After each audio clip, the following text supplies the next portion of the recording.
সম্মানিত দর্শক, বিএনপি রাষ্ট্র ক্ষমতায় এসেছে মাত্র ১০০ দিন হলো।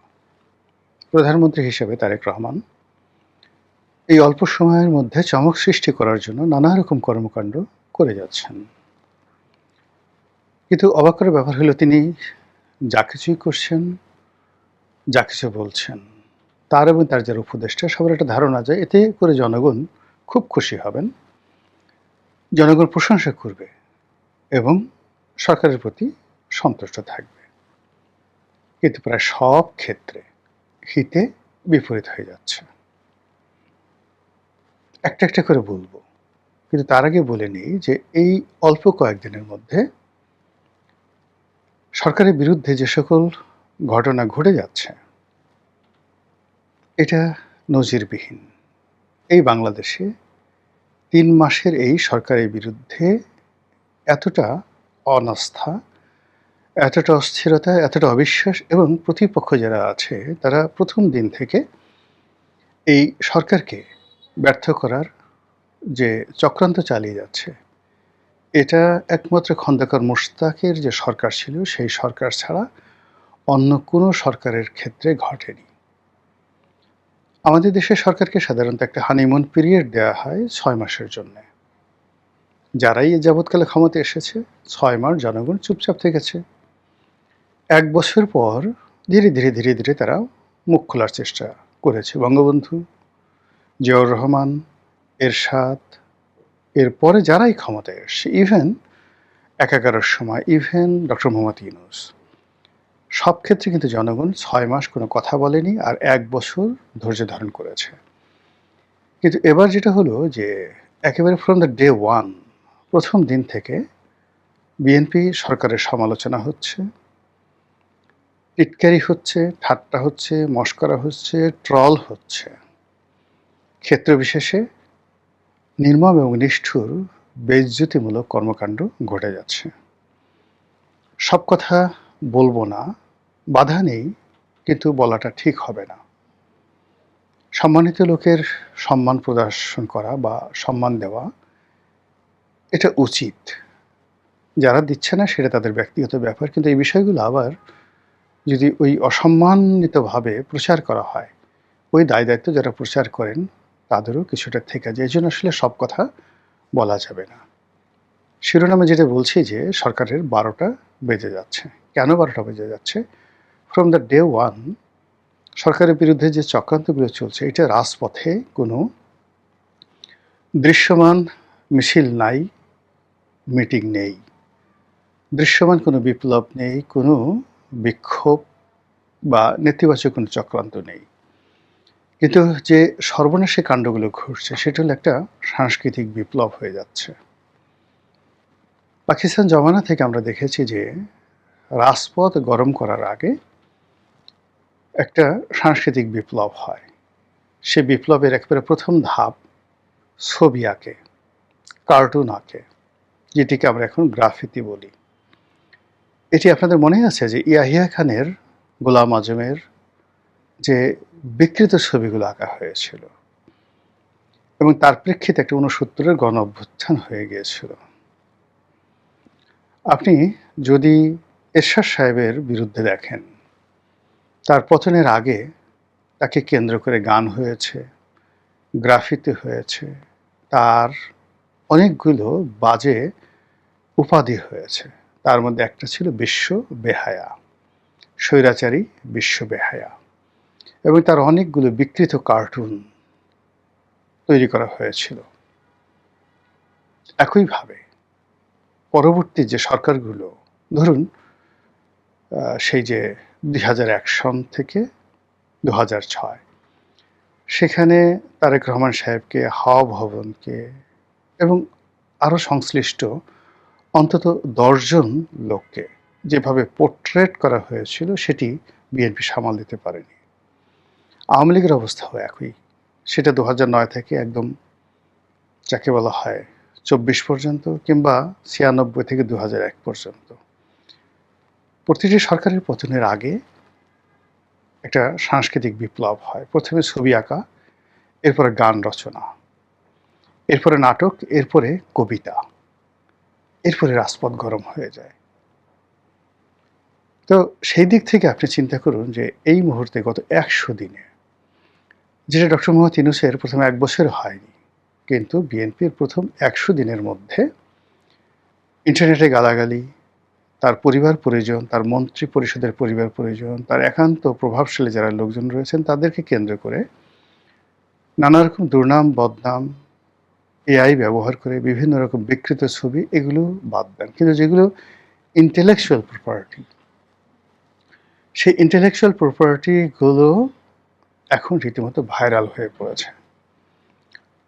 বিএনপির চাঁদাবাজি নিয়ে, এই আমলের হাম নিয়ে যে গানগুলো রচিত হয়েছে, বিএনপি যে কার্ড দিয়েছে, বিএনপি যে খাল কাটার কর্মসূচি গ্রহণ করেছে,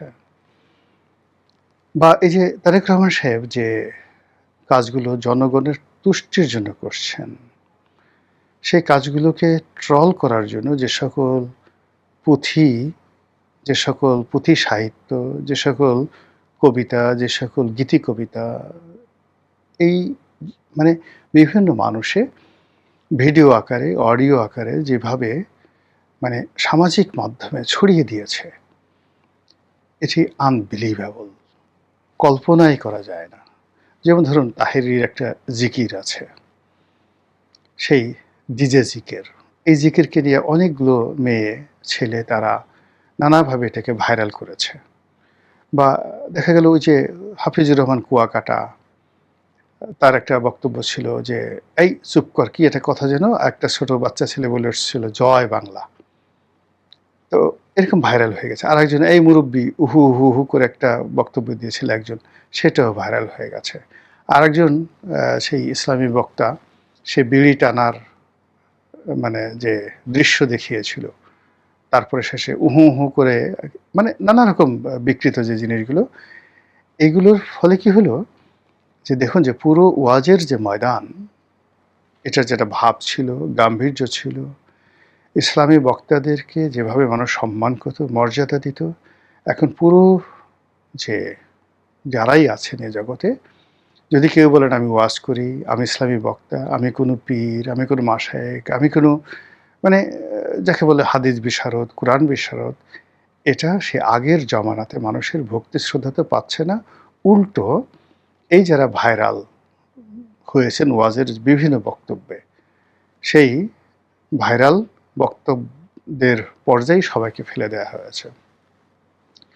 তো সেদিক থেকে ধরেন এই যে বিএনপিকে নিয়ে এখন যে সকল গান হচ্ছে, যে সকল নাচ হচ্ছে, যে সকল ছোট ছোট নাটিকা তৈরি হচ্ছে, যে সকল টিকটক তৈরি হচ্ছে, এবং বহু সংখ্যক মেয়েরা বিশেষ করে যে অমির রহমান পিয়ালের যে বায়োস্কোপ, এই বায়োস্কোপের যে পুরো ডায়ালগগুলো, এই ডায়ালগগুলোকে 10 সেকেন্ড, 15 সেকেন্ড, 20 সেকেন্ডে ভাগ ভাগ করে সুন্দরী সুন্দরী মেয়েরা, সুন্দর সুন্দর ছেলেরা, যারা খুবই দেখতে সুন্দর, প্রেজেন্টেবল, তারা যেভাবে অভিনয় করে ইন্টারনেটে ছেড়ে দিয়েছে, এটা বিএনপি বস্তা বস্তা বা টনকে টন স্বর্ণ দিয়েও এই দুর্নাম ঘুচাতে পারবে না। কিংবা ধরুন একেবারে কস্তুরী মৃগনাভি, হরিণের পেটে যে কস্তুরী তৈরি হয়, সেটা সুগন্ধ, আনবিলিভেবল সুগন্ধ, সেই সুগন্ধ যদি ছড়িয়ে দেওয়া হয়, তবুও এই যে বিএনপির বিরুদ্ধে যে ন্যারেটিভগুলো তৈরি হয়েছে, সেই ন্যারেটিভগুলো যাবে না।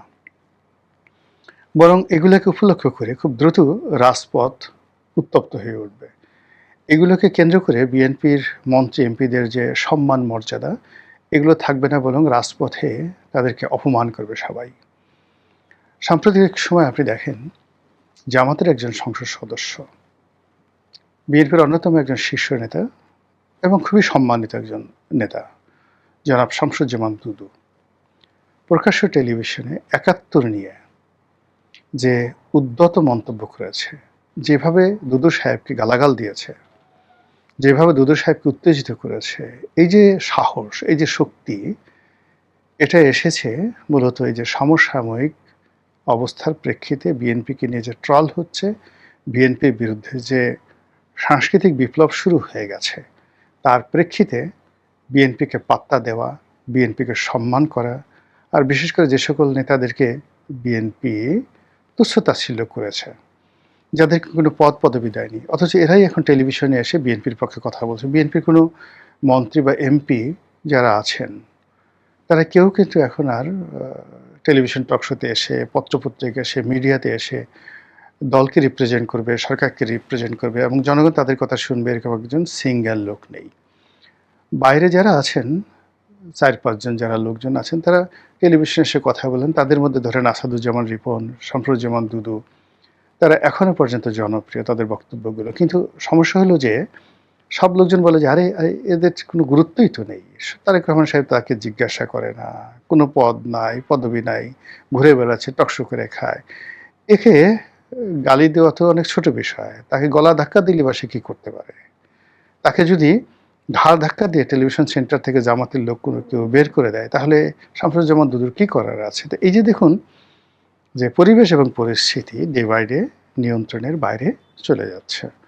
আওয়ামী লীগ অনেক আগে থেকেই আমি বলেছি, আওয়ামী লীগ এবং জামাত এই দুটো রাজনৈতিক দল খুবই সিস্টেমেটিক এবং তারা মানে সংগঠন ঠিক রেখে, তারপরে নেতাকর্মীদেরকে উদ্বুদ্ধ করে যেভাবে রাজপথ উত্তপ্ত করতে পারে, একইভাবে তারা গল্প, কবিতা, উপন্যাস লিখতে পারে। তাদের লেখক আছে, তাদের কথক আছে, তাদের সাহিত্যিক আছে, আরও অনেক কিছু আছে এবং সব কিছু দিয়ে একেবারে সেই বাসর রাতে বিড়াল মারার মতো করে বিএনপি যারা প্রতিপক্ষ, তারা যেভাবে একের পর এক ন্যারেটিভ তৈরি করে ফেলেছে, এই ন্যারেটিভ থেকে যে কিভাবে বিএনপি বের হবে, অন্তত আমার মাথায় এটা ঢুকছে না।